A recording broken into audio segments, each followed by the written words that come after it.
Good morning दोस्तों, कैसे हो आप लोग। आशा करता हूँ आप लोग स्वस्थ होंगे, अच्छे होंगे, बढ़िया होंगे। और अब तक ब्रेकफास्ट हो गया होगा आपका, क्योंकि आज मैं थोड़ा सा लेट हो गया उठने में। करीब वो 8:50 हो रहे हैं। तो अब मुझे डायरेक्ट एकदम वहाँ फार्म पर जाना पड़ेगा, क्योंकि लेबर आने वाली होगी। नहीं तो वो मेरा इंतज़ार करते रहेंगे वो लोग कि कब चाबी आए घर से, कब ट्यूबवेल खोलें, कब अपने अपने औजार निकालें। आज भैंस भी नहीं दुआ पाए हैं हम। तो अब वो किससे बोल कर जाऊँगा भैंस धोने के लिए, पिंटू दुलवा देगा भैंस। तो ठीक है दोस्तों, अब फार्म पे मिलते हैं। मैं जस्ट अभी निकलता हूँ फार्म के लिए, क्योंकि लेबर आने वाली होगी। अब चलता हूँ। विजेंद्र का फ़ोन आ गया कि प्रमोद भाई आने गए, हम ट्यूबवेल पर आ गए। जैसे ही मैं घर से निकला तुरंत उनका फ़ोन आ गया। और एक भैया जी हैं जो उनसे बोल कर आया कि भैया यार भैंस दूध देना हमारी, और पिंटू उठ जाएगा, तुम चले जाओ घर।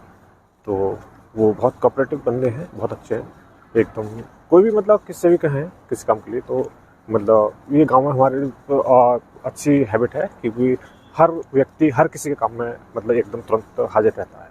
बस मैं ट्यूबवेल पर पहुंचने वाला हूं और ये लोग आ गए हैं। और वीरेंद्र, राम भाई राम राम। कितनी देर का आ गए?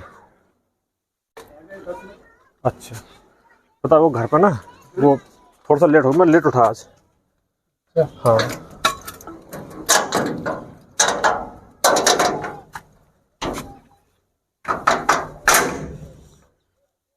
यहीं पर दुकान है। फार्म पे आके अच्छा तो लगता है, बहुत अच्छा लगता है, बड़ा सुकून मिलता है सुबह सुबह यहाँ पर मौसम देखकर। लेकिन सुबह को आँख नहीं खुल पाती कभी कभी।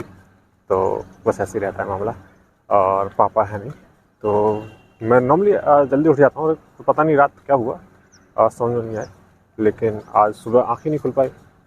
तो जैसे ही आँख खुली एकदम हपड़ दपड़ में देहाती भाषा, देहाती शब्द है हपड़ दपड़। तो मैं जल्दी एकदम उठा, एकदम।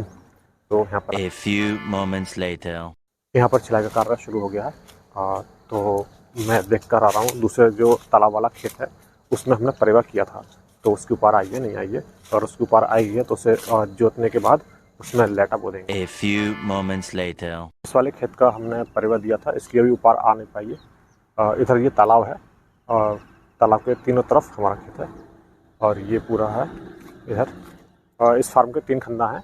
एक ये है, एक को उस तरफ है, और ये बीच में ये तालाब आ गया है। ये सरकारी तालाब है। और मतलब इसमें हम गन्ना वो लाई लेटा करने के बाद गन्ना बोएंगे। इसके ऊपर आने में करीब अभी 3-4 दिन लग जाएंगे। और 3-4 दिन के बाद ही मतलब जो इसकी जो जुताई का कार्य है वही शुरू होगा। और तब तक वो गन्ना 1-2 पर्ची वहाँ पर पहुँचा देंगे, मिल के लिए सप्लाई कर देंगे, वहाँ पर वो कार्य चलता रहेगा। और इस दरमियान उस फार्म पे उड़द हैं, तो वो उड़द भी पक जाएंगे और उनको भी कटवा देंगे। बाकी मतलब इसमें लेटा तो बोना ही है। इधर आया तो कुछ नन्हे मुन्ने बच्चे अभी क्रिकेट, तो जो रेडी वाला गेम है वो खेल रहे हैं, मैं दिखाता हूँ। ये मात्र 4 बच्चे हैं। 4 बच्चों को लेकर ही ये बच्चे, इन्होंने अपनी टीम गठित कर ली। और बाकी हाँ मतलब इधर से बॉल थ्रो कर रहे हैं ये लोग। और ये बच्चा बॉल थ्रो कर रहा है, देखो। ये शाबाश। आज फार्म पे एक माजी आई है छीनने के लिए गन्ना। तो मैंने मोतीलाल से बोला कि भाई मोतीलाल, जब तक लेडीज़ कोई नहीं थी तो कोई बात नहीं, आप जैसे बोलते थे, बात करते थे जैसे वो कर, कोई बात नहीं। लेकिन अब वो माँ जी के सामने मतलब कोई हंसी मजाक नहीं होगी, कोई इधर उधर की बात नहीं होगी, आराम से। और तो कोई कॉमेडी भी नहीं होगी। हाँ, अब आराम से बिल्कुल सीधे सिंपल होकर माँ जी के को मद्देनजर रखते हुए ये सिलाई होगी, गन्ना छिलेगा, बस बात खत्म। और मैं भी ज़्यादा वीडियो नहीं बनाऊँगा, क्योंकि मम्मा ने सिखाया है हमारी कि बेटा महिलाओं की रेस्पेक्ट करना, इज्जत करना, उनके सामने ज़्यादा एक्स्ट्रा ऑर्डिनरी बनकर ना दिखाना, बिल्कुल सीधे सिंपल रहना, ये एक अच्छे व्यक्तित्व की पहचान होती है। तो अच्छे से बनकर रहो, हर महिला की इज्जत करो, लड़की की इज्जत करो, जो भी है। तब तुम्हें इज्जत मिलेगी, तुम्हारे माँ बाप को भी इज्जत मिलेगी। तुम्हारे संस्कारों से तुम्हारे माँ बाप का व्यक्तित्व को झलकता है। हमारे जो नेचर है, जो व्यवहार है, उसको मद्देनज़र रखते हुए लोग मतलब पहचान लेते हैं कि हमारी परवरिश कैसी हुई है, किस माँ ने परवरिश की है, किस बाप ने परवरिश की है।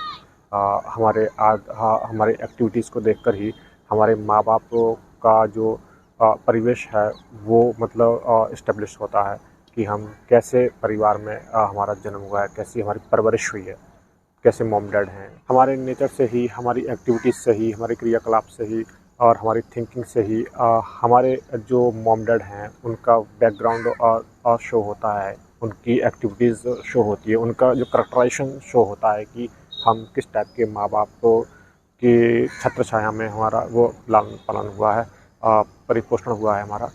तो हमारा करैक्टर बहुत डिपेंड करता है हमारे माँ बाप की छवि को उजागर करने में।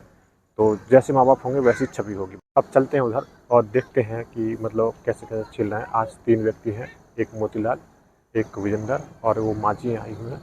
तो ये तीनों लोग छिल रहे हैं। बाकी कल से और लोग बढ़ जाएंगे और फिर एकदम हमारी एक ट्रॉली पूरी हो जाएगी 100 कुंटल की, वो हम मिल को सपोर्ट कर देंगे 2 दिन के बाद। 1 hour later. इस वक्त जो लकड़ी है उसका भाव रेट अच्छा है, जैसे पॉपुलर है, यूकेलिप्टस है। तो बहुत सारे जो व्यापारी हैं पॉपुलर के यूकेलिप्टस लेने वाले, तो वो आ रहे हैं फार्म पे, तो पूछ रहे हैं कि आप वो बेच दो, उस मतलब पॉपुलर बेच दो या लिप्टस बेच दो। तो कोई कितने भी रुपए लगा रहा है, कोई कितने भी रुपए लगा रहा है। अब देखो जो मुनासिब पैसे लगाएगा मतलब वो उन्हें बेच देंगे, क्योंकि बेचना तो है। थोड़ी सी मतलब पेड़ काफ़ी बड़े हो गए हैं तो उसमें फसल नहीं हो पा रही है। तो आज एक व्यापारी आए थे तो वो बोल रहे थे कि भाई इस पॉपुलर के कितने लोग हैं। मैंने कि आपने देखी है ये लकड़ी और आपका आइडिया होगा कि कितना वज़न है इसमें और कितने की होगी, तो आप ही बताओ कितना देना है आपके लिए। तो बोल रहे थे कि नहीं नहीं आपका माल है, आप बताओ। मैंने कि नहीं मैं तो कितना ही बोलूँ, आप ले थोड़ा ना लोगे, मतलब आप कहाँ तक ले सकते हो वो बताओ। तो उन्होंने 2 लाख रुपये बोले थे। तो मैंने कहा भाई इसके 2.5 लाख रुपए तो लग गए। तो बोले कि भाई वो बात छोड़ो, मतलब हमें कितने की दोगे लकड़ी ये बताओ। मतलब चलो 2.5 उन्होंने लगा दिए तो 2.5 के हमें दे दोगे। मैंने कहा नहीं, 2.5 उन्होंने लगाए हैं तो पहले 2.5 की उन्हें देंगे, आपको नहीं देंगे। और हाँ 2.5 से आप ऊपर बढ़ा रहे हो तो बताओ, तो आपको दे देंगे। तो वो बोल रहे थे कि आपके बाग वाले फार्म पे लिप्टिस भी है, तो 3 लाख रुपये उसकी ले लो और ये 2.5 लाख रुपये इसकी ले लो, तो 5.5 लाख रुपए हैं, लो बयाना पकड़ो अभी। मैंने कि नहीं, क्योंकि घर पर भी पापा नहीं है, तो जैसे ही पापा आएंगे तो वही डिसीजन लेंगे। पापा के बगैर मैं डिसीजन नहीं लेना चाहता और ना ही ले सकता। और तो मैंने उनसे बोला है कि फाइनल बात जो होगी वो पापा से होगी। पापा जी आ जाएंगे तो जब भी आएँ तो उनसे ही बात करना आप। लेकिन इतने की मतलब और वो महंगी है, 3 लाख की नहीं है वो लिप्टिस, वो महंगी बेचेंगे और उसकी बात आप वो बात करेंगे। तो अब देख लेना वापस जब पापा आ जाएंगे तो मैं फ़ोन कर दूंगा आपके लिए, आप आ जाए। काफ़ी ज़िद कर रहे थे वो लोग के लिए पैसे ले लो बयाने के तौर पे, हमारी लकड़ी हमारी हो गई, जो पापा जी आएंगे हम बात कर लेंगे उनसे, ये है वो है, आप 5,000 रुपये रख लो, 5,000 रुपये रख लो। मैंने कि नहीं, मतलब पैसे हमें लेना ही नहीं है। हम कोई भी चीज़ बेचते हैं तो उसे बयान नहीं लेते, हम पूरी रकम मतलब अकाउंट में लेते हैं, मतलब खुद भी नहीं लेते तो उसमें कैसे नोट हैं, कैसे क्या है, बैंक को क्या क्या वो ले ना ले। तो जो भी जितने पैसे जो हमारी बातचीत हो जाएगी फिक्स हो जाएगी तो उसका कोई बयान नहीं होगा, लेकिन हम जो पैसे लेंगे वो अकाउंट में ही लेंगे। अब उस तरफ देखता हूँ जाकर कि क्या हो रहा है, कितना छीलना करना कितना नहीं छीला। और पिंटू का भी फ़ोन हो सकता है आने वाला, करीब 9 बज गए हैं। पिंटू का भी फ़ोन आने वाला होगा ब्रेकफास्ट करने के लिए, उसने चाय बना ली होगी, तैयार कर लिया होगा ब्रेकफास्ट। तो घर पे भी जाऊँगा। A few moments later. Farm पे ये बच्चा आया गन्ना खाने के लिए। मोतीलाल गन्ना दे दियो बच्चे को, अच्छा सा गन्ना दे दियो, नरम सा मुलायम सा। तो बच्चों की ख्वाहिश होती है गन्ना खाने की, शौक़ होती है सबको, हमें भी शौक़ होता था पहले, लेकिन अब नहीं खाते ज़्यादा गन्ना। फाइनली बच्चों को गन्ना मिल गया है। गन्ना लेकर खुश है। अब गन्ना खाएगा ये आराम से। बेटा हिबा खा लिया, अच्छा वो बाहर जाएगा तो फिर पूरी फौज की फौज आ जाएगी गन्ना लेने के लिए। फाइनली पिंटू का फ़ोन आ ही गया है कि भैया आ जाओ घर पे और ब्रेकफास्ट तैयार है, ब्रेकफास्ट करने के बाद तो चले जाना। और बोल रहा था कि थोड़ा सा जो हरा अगोला है वो ले आना, भैंस के आगे डाल देंगे ऐसे ही, बाकी जो शाम को अगोला जाएगा उसकी कुट्टी काट देंगे, वो कुट्टी काट कर डाल देंगे। तो फिर आ जाओ दोस्तों, ब्रेकफास्ट करते हैं, कभी कभी हमारे साथ भी कर लिया करो यार। A few moments later. तो दोस्तों welcome back to the farmhouse after having the breakfast. थोड़ी सी इंग्लिश बोलने की कोशिश कर रहा हूँ, बताना आप सही बोली या नहीं कोई। 1 hour later. वेब सीरीज़ की वर्कशॉप के लिए कई जगह से फ़ोन आ चुके हैं कि दादा आप आ जाओ और वर्कशॉप ले लो हमारी वेब सीरीज़ की, और बच्चों को जो जैसे भी है वो ट्रेंड कर दो। तो यहाँ पर केवल घर पर कोई नहीं है, पापा भी नहीं है, मम्मा भी नहीं है, तो जो फार्मिंग का जितना भी काम है सब मुझे ही देखना पड़ रहा है। इस वजह से मुझे मना करना पड़ा। और एक मेरा दोस्त है अपनी जगह, मैंने उसको भेजा है कि मतलब वो चला जाएगा, जबकि मैं जाना चाह रहा था, लेकिन यहाँ पर सारा काम ख़राब हो जाता अगर मैं चला जाता तो ये काम फिनिश करने के बाद में देखता हूँ। अभी फ़िलहाल मतलब ये फार्मिंग का काम चल रहा है और बड़ी दीदी ने भी बोल रखा है कि ये वर्कशॉप वगैरह, थिएटर वगैरह ये सब वो अभी मतलब स्टॉप पर, थोड़ी देर विराम लगा इन पर, अब तू ब्लॉग बना। तो मेरे को अपनी पर्सनल लाइफ को शेयर करने में कोई मज़ा नहीं है, कोई इंटरेस्ट नहीं है, बिल्कुल मज़ा नहीं आता मुझे अपनी पर्सनल लाइफ को मैं किसी को ताक झाँक करने का। मुझे बिल्कुल भी वो शौक़ नहीं है कि कोई मेरी पर्सनल लाइफ में ताक झाँक करे या फिर मैं अपनी पर्सनल लाइफ किसी को शेयर करूं। दीदी और उनके बच्चे मतलब कई सालों से बोल रहे हैं कि मामा जी आप ब्लॉग बनाओ, ब्लॉग बनाओ। तो मुझे इंटरेस्ट नहीं था मतलब ब्लॉग बनाने में। मुझे जब सबसे ज़्यादा मज़ा स्टेज पर परफॉर्म करने में आता है, बच्चों को ट्रेंड करने में आता है, उन्हें एक्टिंग सिखाने में आता है, एक्टिंग क्लासेस देने में आता है। लेकिन मैंने एक बार आपको बोला था कि मैं अपनों की खुशियों के लिए ही जीता हूँ, अपनों की मेरे अपनों की जो जिस चीज़ से खुशी मिलती है मैं वो काम करता हूँ। तो उनके दीदी के बच्चों की ज़िद के कारण, दीदी के कारण मुझे ब्लॉग बनाना शुरू करना पड़ा, जबकि मुझे कोई इंटरेस्ट नहीं है अपनी पर्सनल लाइफ शेयर करने में किसी को भी। मैं जैसा भी हूँ, जो भी हूँ, मैं अच्छा हूँ, बस अपने इस तरह से अपनी ज़िंदगी जीता हूँ, अपनी शर्तों पर अपनी ज़िंदगी जीता हूँ और अपनों के लिए जीता हूँ, जो मेरे अपने हैं उनकी खुशियों के लिए जीता हूँ। बाकी मतलब मुझे कोई फ़र्क नहीं पड़ता किसी से। तो मैं बस ये ब्लॉग बना रहा हूँ तो अपनों की खुशियों के लिए बना रहा हूँ, दीदी की खुशी के लिए बना रहा हूँ, दीदी के बच्चों की खुशी के लिए बना रहा हूँ। और मैंने अभी छुट्टी ले रखी है मतलब इस चीज़ से कि मैं अभी वर्कशॉप नहीं करूँगा और जो थिएटर क्लासेस हैं उन दीदी ने, चूँकि दीदी ने मना किया था कि बेटा मतलब कम से कम 6-7 महीने हमें दो और ब्लॉग के लिए दे अपने ब्लॉग। और मतलब तुझे मतलब पैसे की ज़्यादा ज़रूरत है, तुझे पैसा मिलता है इन चीज़ों से, तो जो पैसा तुझे मिलता है उतने पैसे मैं दे दूँगी तुझे 5-6 महीने के लिए, लेकिन तू वो सब छोड़, फ़िलहाल तू ब्लॉग अब बनाना शुरू कर। तो बस मैंने कहा दीदी पैसे क्या मतलब अपनों की खुशियों की खातिर पैसे मतलब कोई मायने नहीं रखते। तो मैं वर्कशॉप नहीं करूँगा और थिएटर शोज नहीं करूँगा, एक्टिंग क्लासेस नहीं दूँगा, तो बनाना शुरू करता हूँ। तो इसलिए मैंने ये व्लॉग बनाने शुरू किए हैं, अपनी पर्सनल लाइफ को शेयर करनी शुरू की है दीदी के कहने पर, दीदी के बच्चों के कहने पर। और बाकी अब ये चल रहा है प्रोसेस, लेकिन मुझे इंटरेस्ट नहीं है, फिर से कह रहा हूँ, मुझे बिल्कुल भी इंटरेस्ट नहीं है अपनी लाइफ को किसी से शेयर करने के लिए। मैं नहीं करना चाहता किसी से अपनी लाइफ शेयर, लेकिन अपनों की खुशी के लिए करना पड़ रहा है, कर रहा हूँ और करूँगा जब तक को देखता हूँ और उसके बाद जो भी है।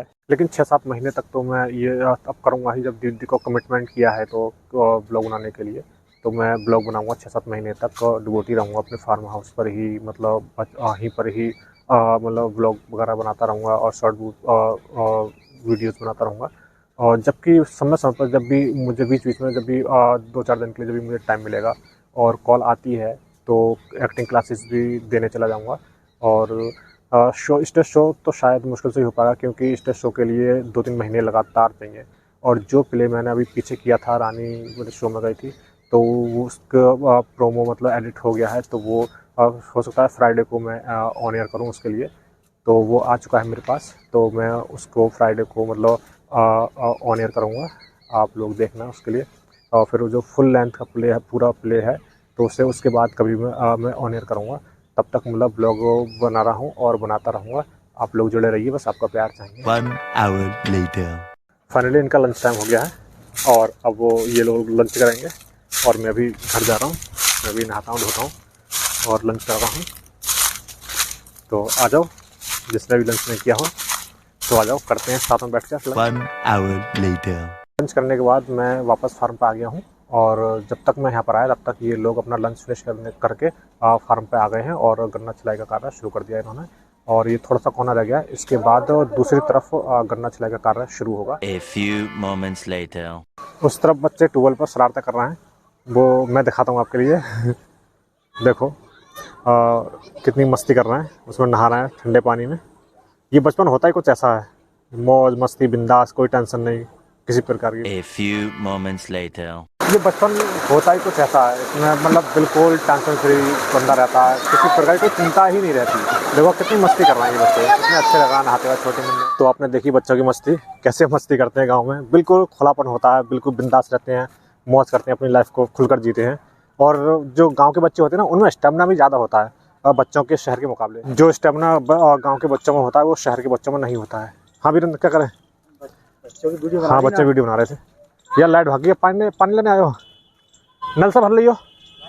हाँ भाग गई लाइट, नल से भर लियो। फाइनली आज ये वाली ईद खिल गई है और अब दूसरे खेत में मतलब शुरुआत करते हैं गन्ना छीलने की। और अब उधर करते हैं और अब उस तरफ ही छिलाई होगी सब कुछ। और ये जो गन्ना है ये ढका पड़ा है पराई से। A few moments later. वो वाला खेत पूरा खाली हो गया है। अब ये सामने वाला खेत, इसमें हम छिलाई करनी शुरू करेंगे। यहाँ से शुरुआत होगी। अब देखो इसमें, अब यहाँ पर ये गवायत मैया है, गवायत मैया के बराबर वाला खेत है। 1 hour later. फाइनली इनका टाइम हो चुका है छुट्टी का। और अब वो जो अगोला है वो बांध कर अपने घर पहुँचा देंगे। ठीक है दोस्तों, आज का व्लॉग बस यहीं तक और अपना ख्याल रखिएगा। Okay, bye bye, have a good night with sweet dreams.